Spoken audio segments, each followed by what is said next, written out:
Piensa y hágase rico. Capítulo 10. El poder del trabajo en equipo. La fuerza impulsora. El noveno paso hacia la riqueza. El poder es esencial para el éxito en la acumulación de riqueza. Los planes son inertes e inútiles si no se dispone del poder suficiente para transformarlos en acción. Este capítulo describirá el método mediante el que el individuo puede obtener y practicar poder. Es posible definir el poder como conocimiento organizado e inteligentemente dirigido.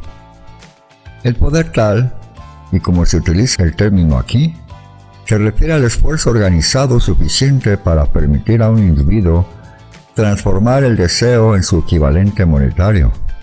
El esfuerzo organizado se produce a través de la coordinación del esfuerzo de dos o más personas que trabajan para alcanzar un fin determinado en un espíritu de armonía. El poder es necesario para lograr la acumulación del dinero, también para conservar el dinero una vez que ha sido adquirido. Averiguemos cómo se puede adquirir el poder. Si el poder es conocimiento organizado, examinemos las fuentes del conocimiento. A. Inteligencia infinita. Podemos ponernos en contacto con esta fuente del conocimiento a través del procesamiento descrito en otro capítulo, con la ayuda de la imaginación creativa. B. Experiencia acumulada. La experiencia acumulada del hombre, o sea, parte de la misma que ha sido organizada y registrada, podemos encontrarla en cualquier biblioteca pública bien equipada. Una parte importante de esta experiencia acumulada se enseña en las escuelas y universidades públicas, donde ha sido clasificada y organizada. C. Experimentación e investigación. En el campo de la ciencia, así como casi en cualquier otro ámbito de la vida, los hombres se dedican diariamente a reunir, clasificar y organizar hechos nuevos. Esta es la fuente a la que debemos volver nuestra atención cuando el conocimiento no esté disponible a través de la experiencia acumulada. Aquí también hay que utilizar con frecuencia la imaginación creativa.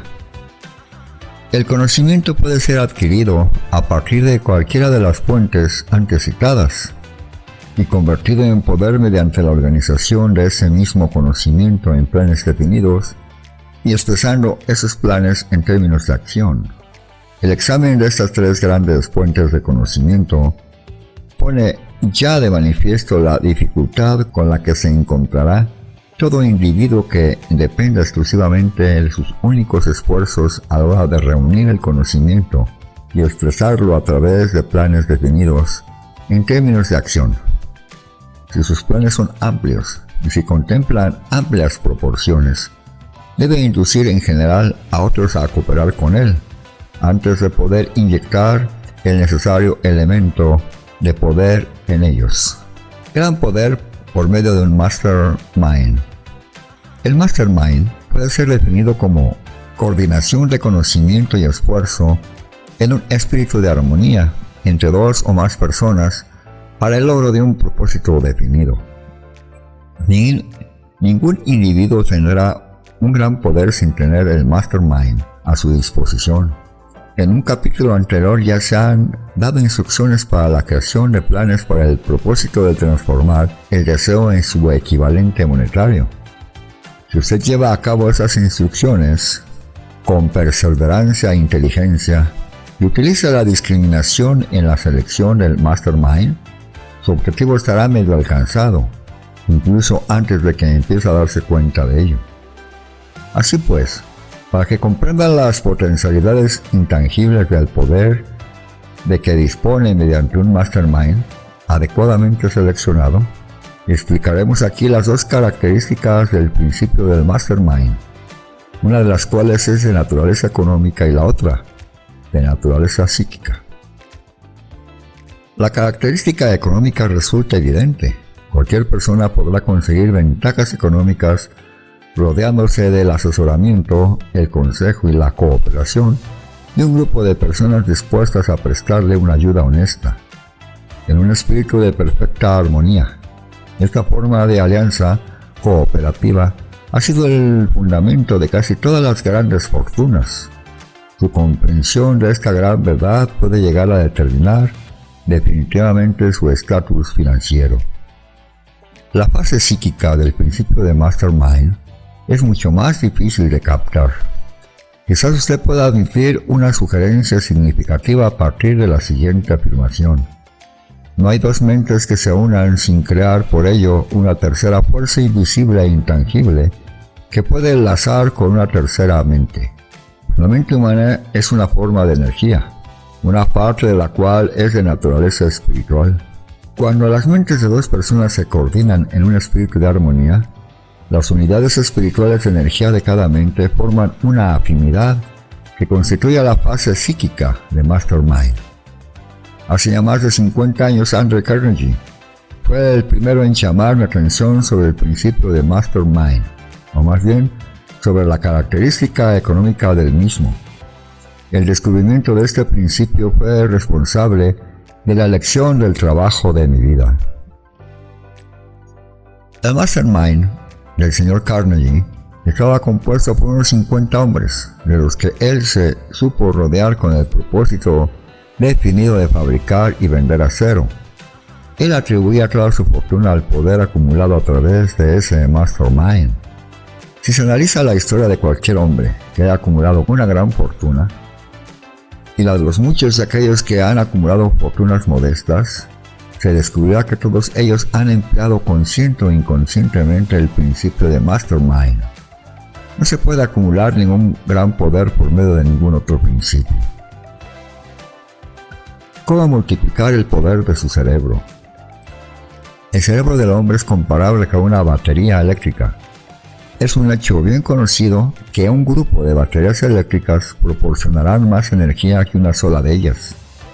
También es un hecho bien conocido que toda batería individual proporcionará energía en proporción al número y capacidad de las células que contiene.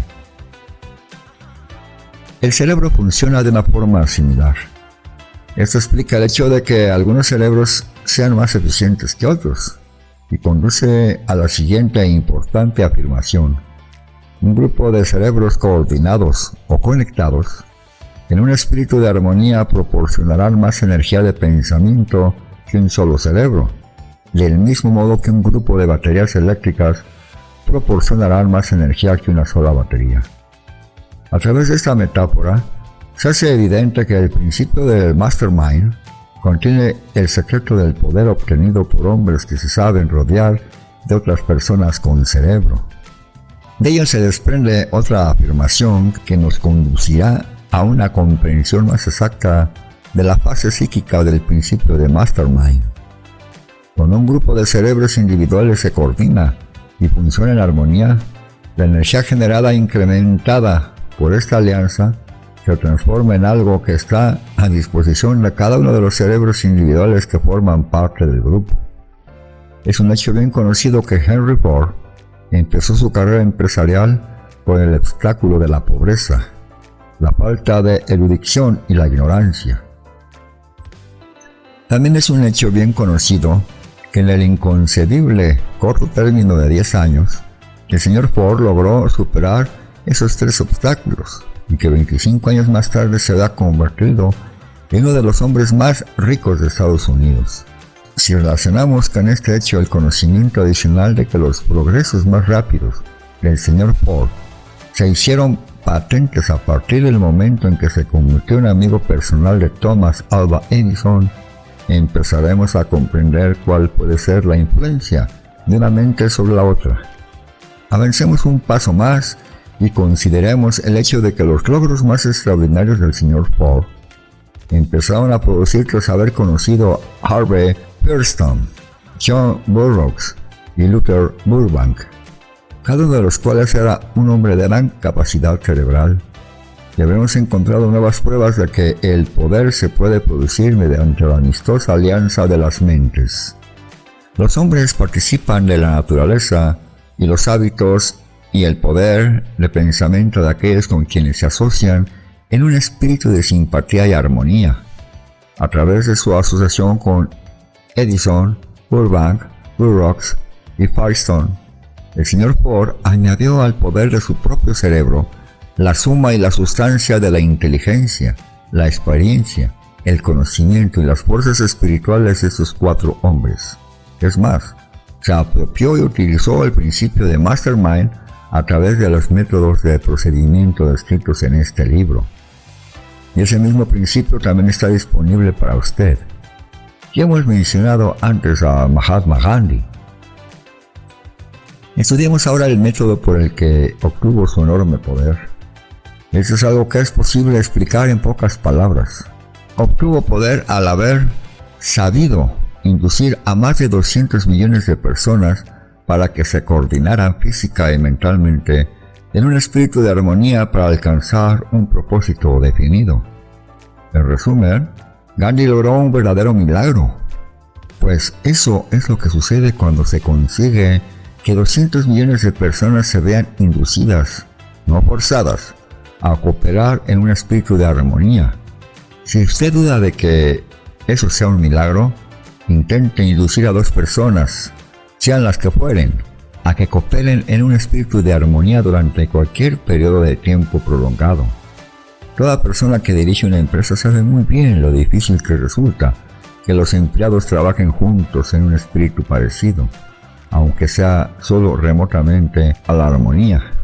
La lista de las fuentes principales de las que se puede obtener poder están encabezadas, como ya hemos visto, por la inteligencia infinita. Cuando 2 o más personas se coordinan en un espíritu de armonía y trabajan juntas para alcanzar un objetivo definido, se sitúan a sí mismas por medio de esa alianza en posición de absorber poder directamente de la gran reserva universal de la inteligencia infinita. Se trata de la mayor fuente de poder que existe.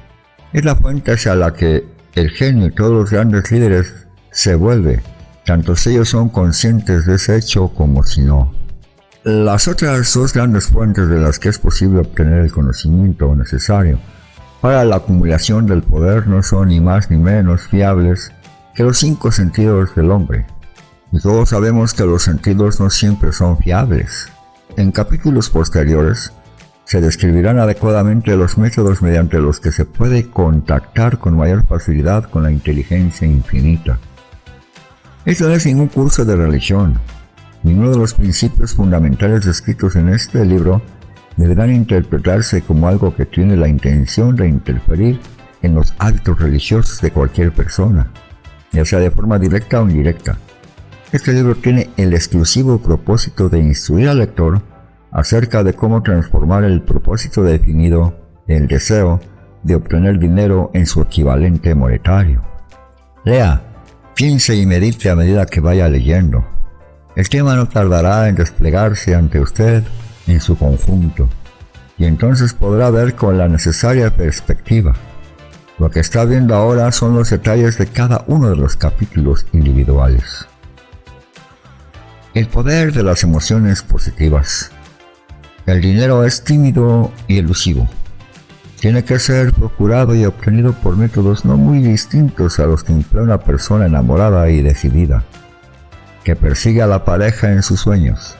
Coincidiendo con ello, el poder utilizado en el acto de cortejar al dinero no se diferencia en mucho del que se utiliza para cortejar a una mujer. Para que ese poder se utilice con éxito en la obtención del dinero, debe ser mezclado con la fe, debe ser mezclado con el deseo, debe ser mezclado con la persistencia, debe ser aplicado mediante un plan, y ese plan debe ser puesto en acción. Cuando el dinero aparece en grandes cantidades, fluye hacia aquel que lo acumula con la misma facilidad con el que el agua fluye hacia abajo. Existe una gran corriente invisible de poder que puede compararse con la de un río, excepto que una parte fluye en una dirección y se lleva consigo a todos los que se encuentran en ese lado de la corriente, en dirección a la riqueza, y la otra lo hace en la dirección opuesta y se lleva hacia la miseria y la pobreza a todos los que no logran salir de ella. Todo aquel que haya acumulado una gran fortuna ha reconocido la existencia de esta corriente de la vida. Consiste en un proceso de pensamiento, Las emociones positivas del pensamiento forman el lado de la corriente que le lleva a uno hacia la fortuna. Las emociones negativas forman el lado de la corriente que le llevan a uno hacia la pobreza. Esto contiene un pensamiento de una gran importancia para toda aquella persona que esté siguiendo este libro con el propósito de acumular una fortuna. Si se encuentra usted en el lado de la corriente de poder que conduce a la pobreza, esto puede servirle como una especie de remo, mediante el cual impulsarse a sí mismo hacia el otro lado de la corriente, pero solo le servirá mediante la aplicación y el uso. La simple lectura y juicio sobre lo que lee, ya sea en un sentido o en otro, no le beneficiará en nada. La pobreza y la riqueza suelen cambiar de lugar. Cuando la riqueza ocupa el lugar de la pobreza, el cambio se produce a través de planes bien concebidos y cuidadosamente ejecutados. La pobreza, en cambio, no necesita de plan alguno. No necesita que la ayuden porque es enérgica y ruda. En cambio, la riqueza es reservada y tímida y por lo tanto tiene que ser atraída.